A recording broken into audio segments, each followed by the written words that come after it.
Nissan, and now all of a sudden you see it right at the front of the grid. And the grid is very much back to front compared to what we've been watching over the past few races. We've always seen Peter Cox and Duncan Heisman at the front. Well, Duncan Heisman is still there or thereabouts because he's third quickest. Peter Cox back down in ninth, so quite a change around for the super production cars this weekend. Yeah, Peter Cox and his teammate Norman Seaman were beginning a season frequently first and second in qualifying, and well, there's certainly no white Roberto Ravaglia cars with the German colours on the roof there on the front row of the grid, as you can see. And the field about to be waved away. Away they go. And we'll just dive into a couple of emails. Linda and Peter Sellers would like us to say hello to them and their son Keith, so now I'm sorry we don't do personal greetings on the TV. So for David Leslie's sons, who phoned him up last night and wanted him to say hello to them, I'm afraid he's not going to do that either, and I'm not going to say happy birthday to my wife, because she won't be watching either. So field on their way around, and I'll be very interested to see how Villamil goes here in, as you say, his home track, but also I don't know, I haven't had a chance to talk to the Alpha guys, unfortunately, and find out what they've done, but they've certainly done something, because Toby Massini is right up there as well. Fifth on the grid, and his time 146.2, Tommy's 145.4, so he's nearly a second away, but still ahead of the majority of the BMWs. Only Duncan Heisman and Gianni Morbidelli from the CBME team are in front of him as well. And again, Morbidelli, the CBME cars have struggled with it, with essentially an engine difference between them and the Ravaglia and the Carli Motorsport cars. Carli Motorsport running, among other, Duncan Heisman, but also supplying the engines for the Carli cars and for the Ravaglia cars. And I think now that they're also supplying CBME as well, so that evens up the BMW battle there. Now, we had another email. Who was it who asked? Oh, it's our 07879 Irish correspondent who's emailing us from his mobile phone, which is something I've never done yet. Wanted to know, are all the cars last year's cars, as in cars that were introduced into the series when it was introduced last year? Well, the BMWs certainly are. They're the car that was raced last year. The Nissan it's the car that was raced last year. The Alfa is the car that was raced last year. The Alfa 156 at least, but there are a couple of Alfa Romeo 147s which are a brand new model and therefore a brand new car as well, and there are other manufacturers developing cars. We're right on the cusp now of finding out what happens to super production racing. The next FIA World Council will decide whether it goes ahead for next year or not, so we hope it will.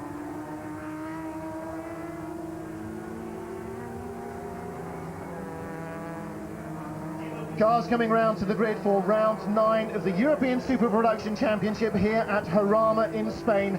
Beautiful, sunny, late summer afternoon. The temperatures mild and balmy for the spectators who have crowded into the circuit will mean that it will be a dry race for the drivers, and that's certainly something that everybody was hoping for after part wet, part dry practice. Tommy Rustad, winner last time out at the Nürburgring in very different conditions, leads them round here.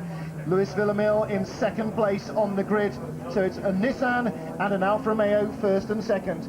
Restoring some semblance of pride to BMW, Duncan Heisman in third place, ahead of Gianni Morbidelli in the BMW. Fifth place, Tobias Massini in the second of the red Alphas. Sixth place is De Luca in his, Simone De Luca in his Nissan Primera. So the two blue and white Nissans, first and sixth on the grid.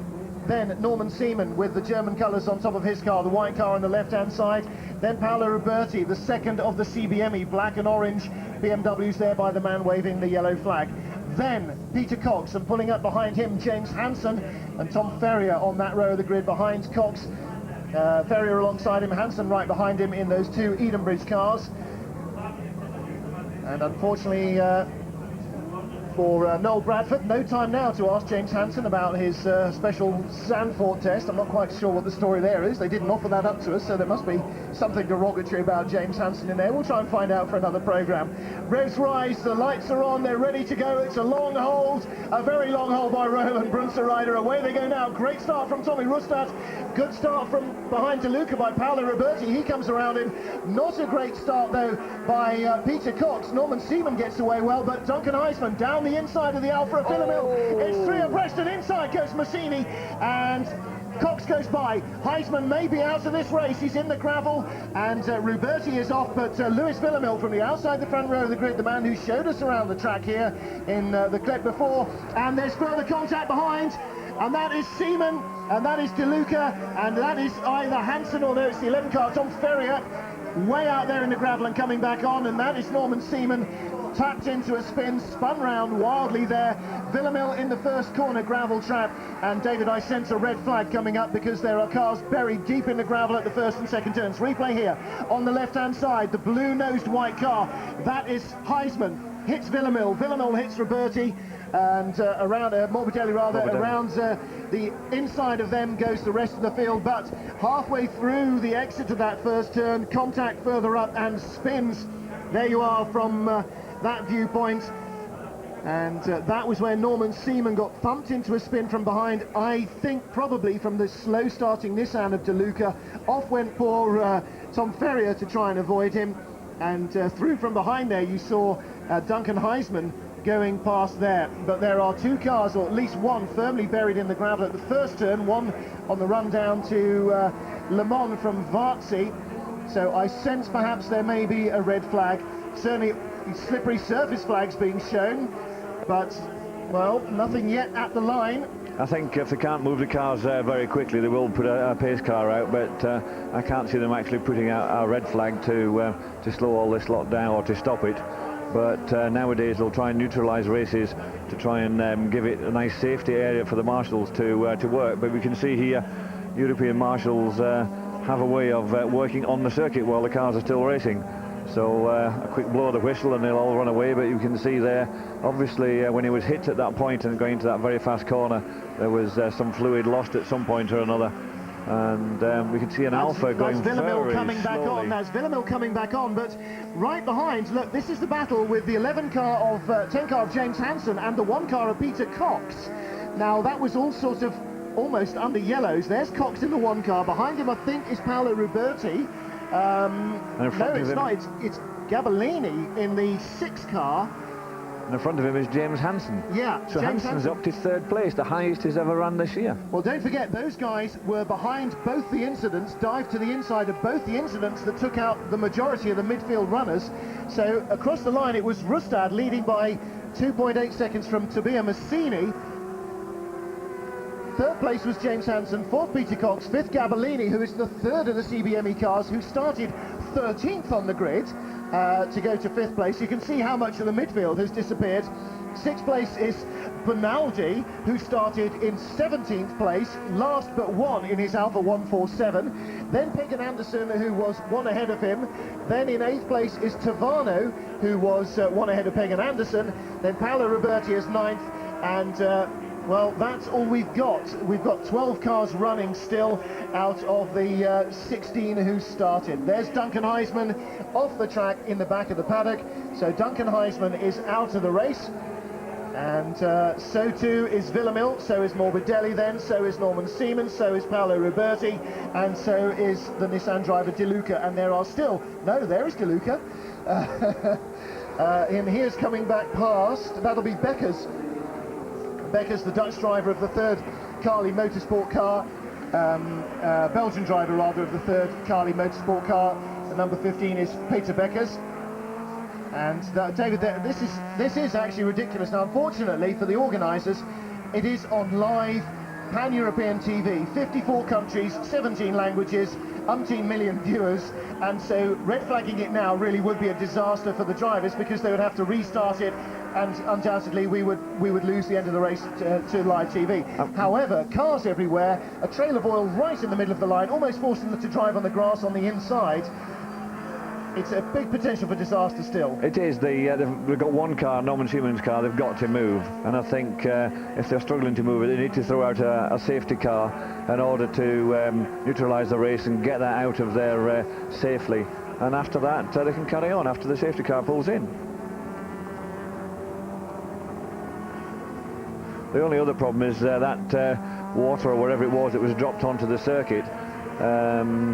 Well, that's got some concrete dust on it, and the drivers have managed to get past it one way or another. We could see initially Tommy Rustad driving almost through it, but Toby Mancini we're looking at here with the back of the car very, very braid in indeed. He was diving very much to the inside, to dive down the inside and try and miss as much as possible, cutting across the nice green curbs. So I don't think that'll be a big problem. That will disappear quite quickly. The only problem the organisers have at this moment in time is to try and shift that car on Norman Siemens, which is just right on the edge of the circuit, just where you don't want it to be, the sort of place that cars do fall off. Of course, that's why it's where it is. Exactly that's where it fell off. Exactly right, yes. But that's the only thing they need to do at this moment in time, to get that one car moved, and the rest of the cars are in a place of safety anyway. Now, Peter Cox in 4th place. This is really a big break for Cox, because Duncan Heisman was way up ahead of him on the grid, the man who leads the championship. But Heisman out of the race, as we've already seen, not circulating anymore, parked at the back of the paddock. Cox only 3rd place at the moment, 4th place at the moment. Maybe that's all he can manage, but still it's points, and he knows that Heisman will get none, and there is only a 7-point difference between them. It looks as though the championship should now swing back in Peter Cox's favour, but we've already seen them drive through some debris, or through some carnage, possibly through some debris. There might be a puncture of a radiator or something we don't know about. He may be struggling with climbing temperatures we don't know about. And the other thing, of course, is that the race is not over. He may yet catch James Hansen, try and make a move on him, and who knows what will happen then. But at the moment, certainly, Cox is the man who came off best in terms of the championship from that one, because he survived unscathed. Well, I hope it stays where he is, actually, and finishes 4th. I'd like to see James Hansen finish 3rd, and if that happens, Peter Cox will score 10 points. That'll put him 3 points ahead of Duncan Heisman, and that will make it a really close race going into the very last round, and whoever finishes in front basically will be the winner of the championship when it gets to the last round. And I do love it when we go all the way to the last round for the championship. And here you can see them still trying to put some concrete dust down on those, whatever fluid that was that came out of the cars that were damaged on the first lap. Well, they're working hard while the cars are away, and luckily the field is relatively small and semi-decently bunched, that they get about a minute or so to run out there, scatter the concrete dust, and then sweep it and run back in. There's the order: Rustad, Massini, Hansen and Cox, then Gabellini and Tavano. And Tavano in the 21 car, what a great run. Salvatore Tavano in the Alfa 147, the Conrero Alfa. He started in 12th place, right behind James Hansen, and like Hansen went to the inside on both incidents and avoided that damage. But here is our race leader, and this is really a shame for Tommy Rustad, because we've hardly seen him, paid him almost scant regard, because he was driving away from that at a phenomenal rate even before the incident happened in the first corner. He made a very good start. He got off the line as quick as anyone. Usually the BMWs are a little bit quicker, the front-wheel drive cars off the line, but Tommy made a superb start, got to that first corner, got round without being involved in any of it at all. It was only when Duncan Heisman dived up the inside and managed to squeeze Lewis Villamil into Gianni Morbidelli, and you had those 3 cars going off on the outside, causing the rest to have a bit of a problem. And then at the following corner, somehow or another, somebody seemed to turn Norman Seaman around, which caused an awful lot more problems. And from there, we've now got the what I think is a fantastic race, because it's turned it all upside down, and we don't have the winners we've had in the previous championship with the BMWs walking away with it like we've seen at the very beginning. The BMWs have very much been pushed back now into 3rd and 4th. James Hansen, as we said earlier, the highest he's run so far in 3rd place. If he can finish in 3rd, it'll be his first time on the podium in this championship, and it'd be great for him. And he is pulling away from Peter Cox. Peter Cox, the long-time series leader, former front-runner, pole sitter, race winner. James Hansen last lap 147.6, Cox 148.7. So what we were hearing and seeing from Cox's car on board was represented by the fact that Hansen was pulling away from him and driving away. So Rustad leading by 8.5 seconds from Massini. Massini 2.5 in front of Hansen, and that gap coming down, because Tabea Massini's last lap 149.0, James Hansen's 147.6. To say that Hansen has got the bit between his teeth, I think, is to slightly underplay the hand at the moment. James Hansen is absolutely charging.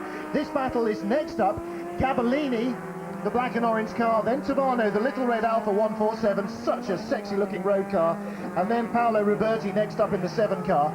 So that is for 5th, 6th and 7th, and Tavano giving a very good account of himself in this little Alfa. New car at the beginning of the season, the Conrero team developing it as they've raced it. Basically, it was absolutely untested at the first race in effective terms, and now look at it, it's right in the middle of the CBME BMW battle, and what CBME don't know about BMWs really is not worth writing on the back of a postcard. So he's doing a great job here, and again, I think like James Hansen, being in a good battle like this, really giving him the encouragement, Salvatore Tavano, to get in there and try and go for the top half dozen. Duncan, you looked furious when you came back into the pits then. You've had a little bit of time to calm down now. What was your view of the incident? Well, I don't know. I was on the inside for the first corner. I was not early on the brakes, but safe on the brakes for the first corner because Villamil was already turning in, and then I got pushed in the back, but really hard. I think that the difference was maybe 40 kilometers, 50 kilometers.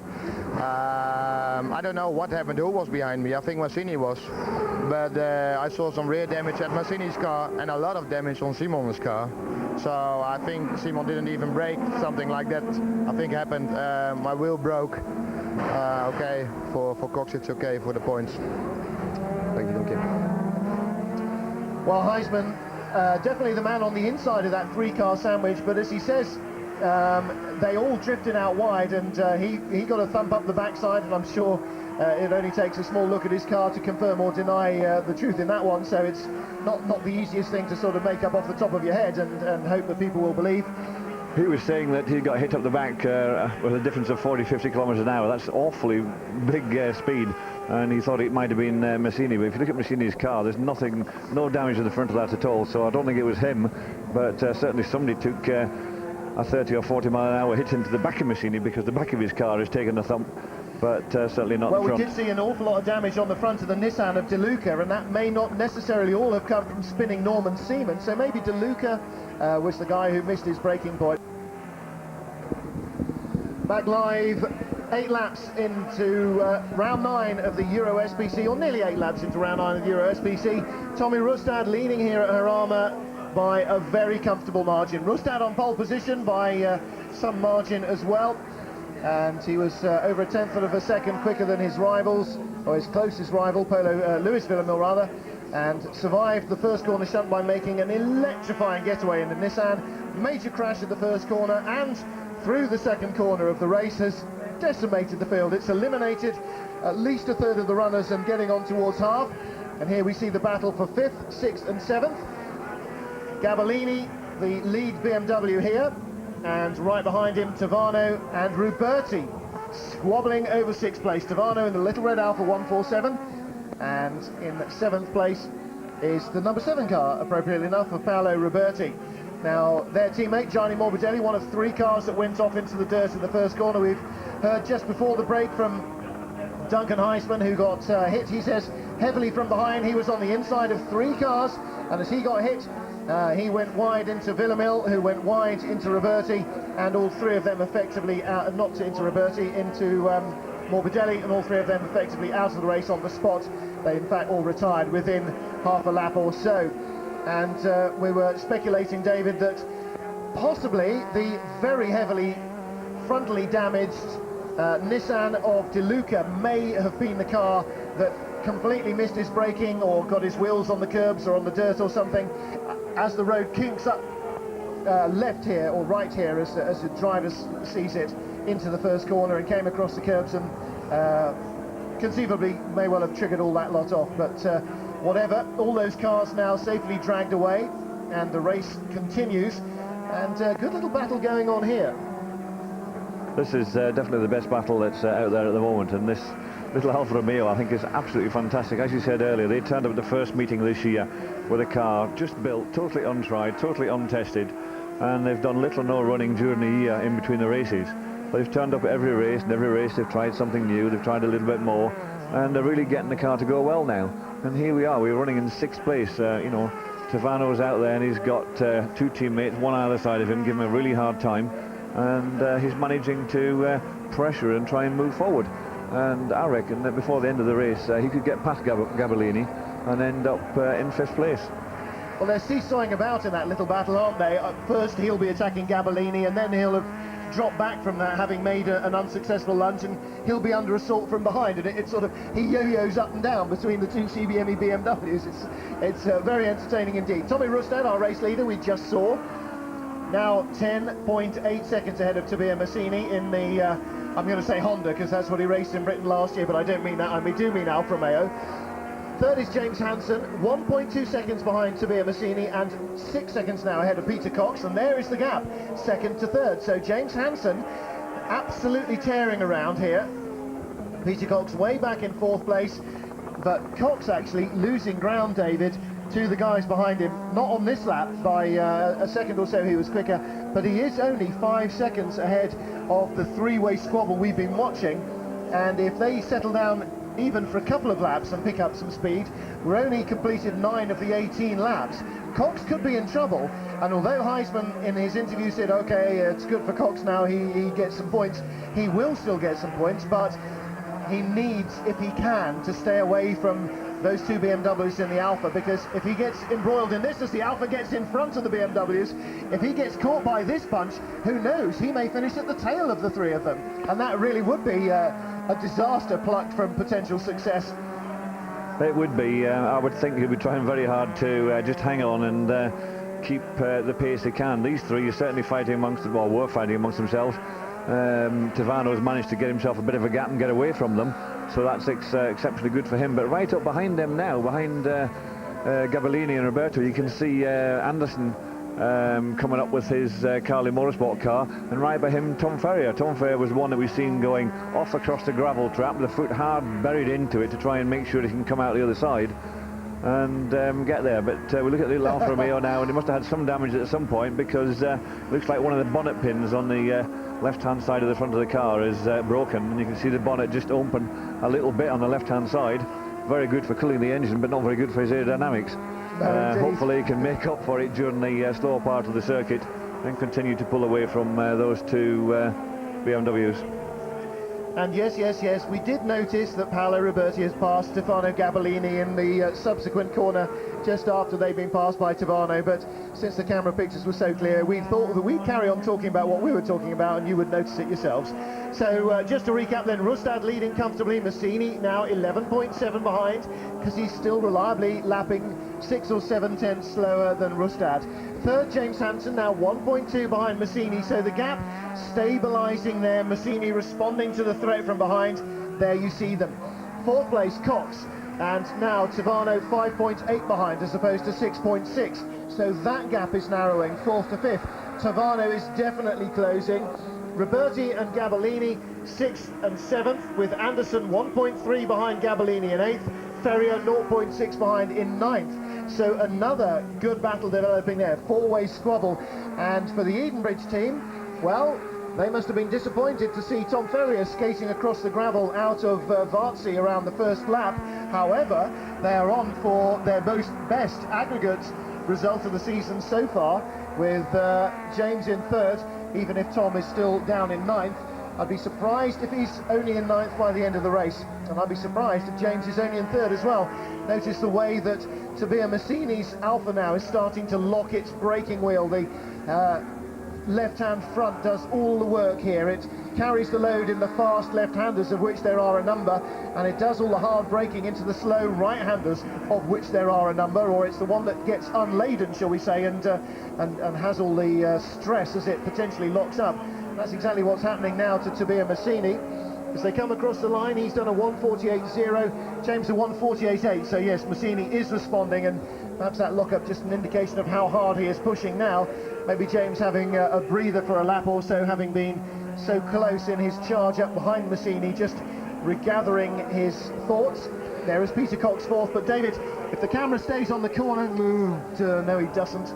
Another... You can see the cars behind. Yes, they're all catching. They are all catching Cox. So with another 7 laps of this race to go, there is a possibility that they could actually get there before the finish. Cox is losing approximately half a second or slightly more per lap to the people behind him. So just one mistake on top of those lap times that he's already doing, and all of a sudden he could have another 4 cars on his tail, and that would really upset his points. I think I'm sure by now he'll have worked out where he is, and the fact that Duncan's not there. and if he can stay there, he'll retake the lead in the championship. And if he can do that, then he'll walk away a very happy man, but left with the very exciting battle of seeing what happens in the last race when they go in there only 3 points apart. That'll be great fun. Looking forward to it. And Estoril, I hope, will produce, well, maybe not quite so much first corner carnage, but a similarly exciting race. It is a fast track in places. It has technical elements around the back, very much like Jarama. In fact, not wildly different in its layout at all. And like Jarama, David, as well, dives, climbs, there's, you know, uphill hairpins and downhill braking areas into slow corners and all sorts of variety as well. It really is a very, very exciting track to drive, and I'm sure the super production cars, a little heavy, a little narrow tired, you know, not as quick as the super production cars in terms of engine power and so on. I'm sure they will produce an exciting race. Here's James Hansen's teammate Tom Ferrier right on the back of Pagan Anderson. Pagan Anderson, the only Carly Motorsport, no, he's not quite the only Carly Motorsport car left, because Beckers, the Belgian Peter Beckers, is there in the second of the 3 Carly cars, but of course Heisman gone and long since. Now Rustad, what's he doing to his lap pace? 1:47.7 last time round, and the fastest of the rest of the field, a pair of 1:48.1s by Peter Cox, interestingly, and Tabea Massini in 4th and 2nd place respectively. So Rustad still comfortably quicker than anybody else. He's got a 12.5 second lead, and he's not easing off at all, is he? No, he's not. Tommy said in his interview at the very start what he had to do was get out there, look after his tyres, and drive a controlled race towards the end. And it certainly looks as though that's exactly what he's done. He was out there. It was made much easier at the beginning for him by the accident that happened right behind him at the first corner, and another accident at the second corner, which spread the field out behind him. So that gave him time, so he can do what he wanted to do, really. He had the quickest car. He was on pole position, and he was able to go out there and position that car on the circuit where he wanted to, look after it, made sure that he used all the road and didn't have any understeer, any oversteer, and looking after his tyres, has been able to control the whole race from the front and drive at a pace that was certainly pulling away on every single lap so far. Again there into that downhill Bugatti corner, we saw Tabea Massini locking a wheel. Let's see what that does to his lap time. Last lap 1:48.140, this lap 1:48.458, and James Hansen behind him half a second quicker, 1:48.054. So give or take 4 thousandths of a second, he was 4/10ths quicker than Massini on that one. Gap closes back down to 1.7 from 2.1 seconds. So again now James, okay, had a couple of laps to concentrate on it. Here we go, now is the assault.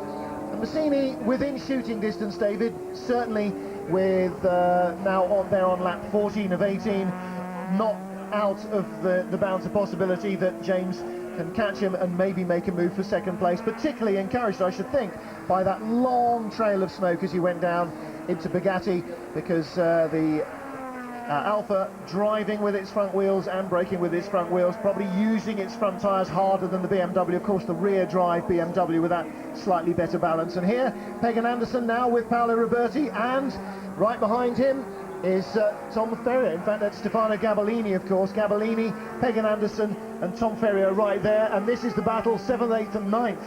So that could go any way, including pear-shaped, if they're not very careful.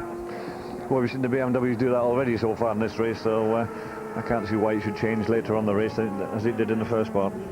One of our viewers at home has been, Mr. E.A. Ratcliffe, has been rewinding his video of the race and has already said, looking at the incident again, says, I can see that his steering was broken, Heisman's, prior to the 3 cars actually touching together and going off.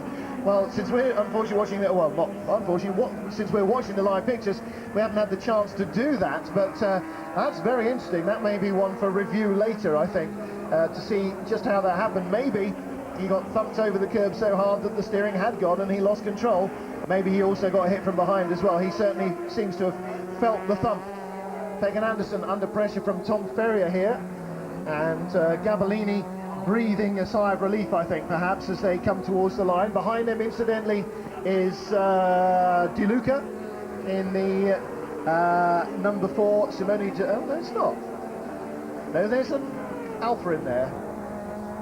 That will be Villamil a lap down. Right, so that's Lewis Villamil there, and then De Luca way back there in the heavily damaged Nissan, which despite all that frontal damage, David, has preserved its water intact. Yeah, I'm surprised that it's still going actually, because it did destroy the front of it, so whatever little air dam there was at the front is gone, and whatever damage at the back we haven't seen so far.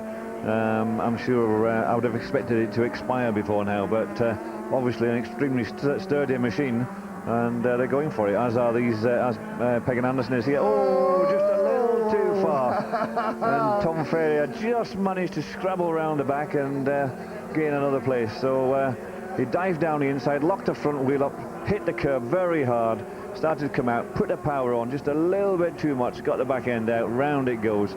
And yeah, Tom Ferrier very lucky there just to round the outside, and it spun the right way. Well, I'd say good judgment by Ferrier. He saw that happening. Look, he had two wheels on the dirt even before Peggan spun.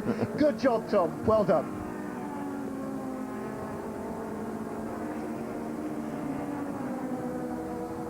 Peggan Anderson recovering from his spin, which has dropped him out of that battle for 7th place.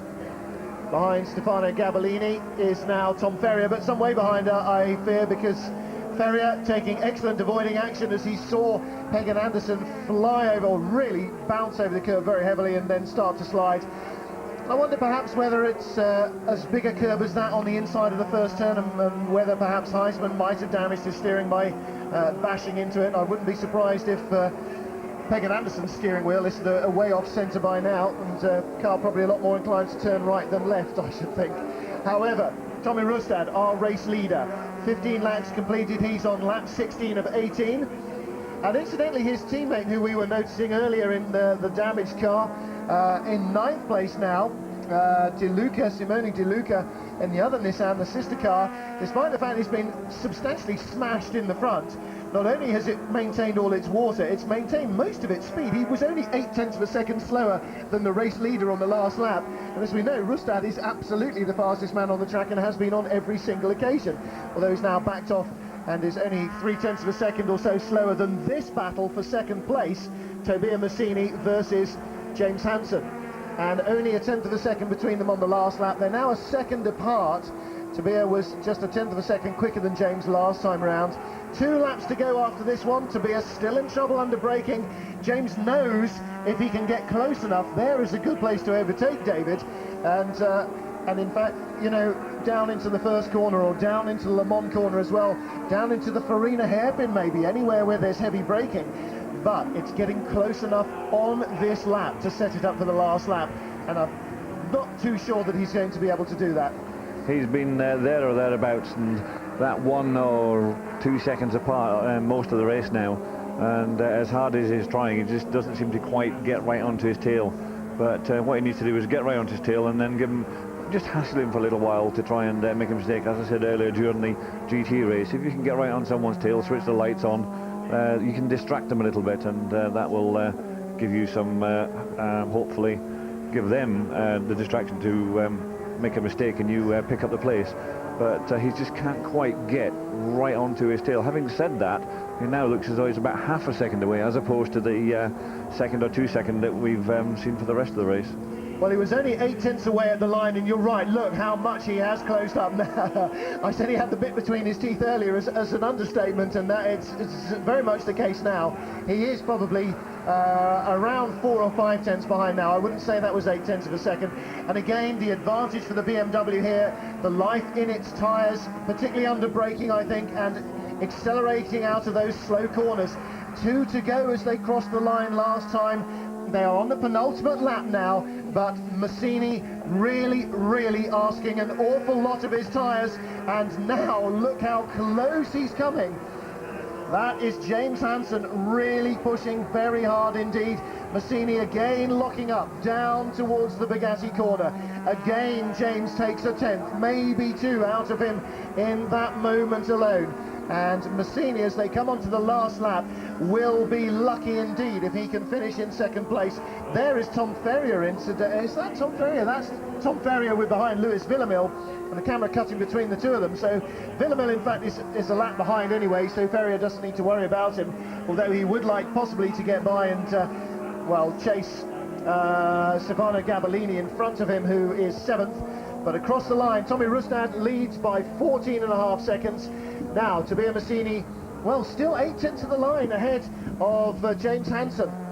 White flag lap then, final lap. The sun's setting now in the hills north of Madrid, in the centre of Spain, the capital of Spain, and we're just some 25 kilometres north of the city at the village of San Sebastian de los Reyes at the Jarama circuit. And this battle for second place, a battle of wits and tactics, looks as though it may still be Tabea Massini's to give away. James Hansen unable really to close it up. He had a good lunge down there into Farina, and that's cost him. Further back, his teammate in an identical looking battle, but not for position here with Luis Villamil. Villamil knocked off in the first corner and a lap down, but Tom Ferrier, I'm not sure if he's aware of that, because it really looks as though he thinks he's fighting in for position. However, Ferrier fighting hard there, but it would be much more interesting for us to see the battle for second place between Tabea Massini and James Hansen. They must almost be now coming down towards the Bugatti corner.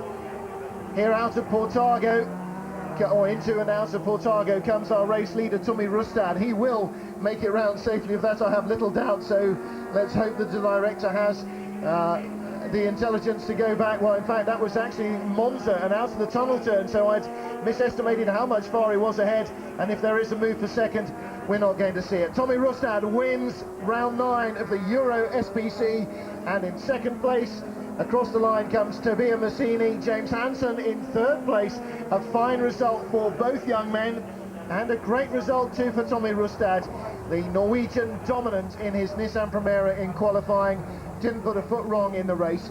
Fourth place and salvation, I think, in this race for Peter Cox, with Duncan Heisman way up ahead of him on the grid, failing to score after going off in the first corner, and Rustad receiving a little wave of congratulations there, I think, from James Hansen. Hansen will be delighted with his first podium finish of the year, the first for Edenbridge Racing, and very well deserved indeed.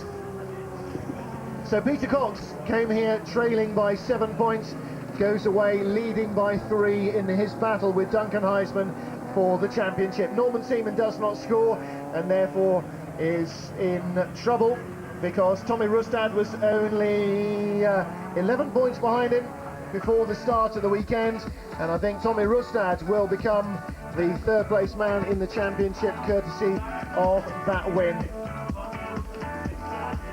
So, another breathless race, certainly right at the start there. Great stuff indeed from the Super Production drivers.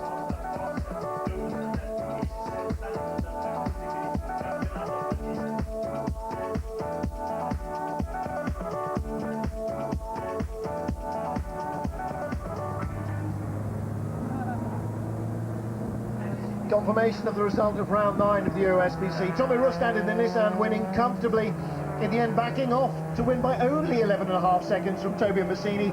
James Hansen third, and a good battle for that. Cox salvation in fourth place ahead of Tavano in the Alpha 147, and I bet there's some partying in the Conrero Alpha squad this weekend after that one. What a great result for them. Sixth place Paolo Roberti, and I think that may be his best result of the season as well. He's had a pretty tough time in the CBME car, ahead of his teammate Stefano Gabellini, with Tom Ferrier in 11th, Pegan Anderson 12th, Bonaldi in, I beg your pardon, Pegan Anderson 9th, Bonaldi 10th. And here is the standings then. Heisman now 3 points behind, as we said. Tommy Rustad moves ahead of Norman Seaman into third place in the championship, staging a great second half of the season, comeback from disappointments early on in the season. James Hansen now up to 9th in points, teammate Tom Ferrier in 12th. Well, that's how they finished after round 9 of the Euro SBC here at Jarama.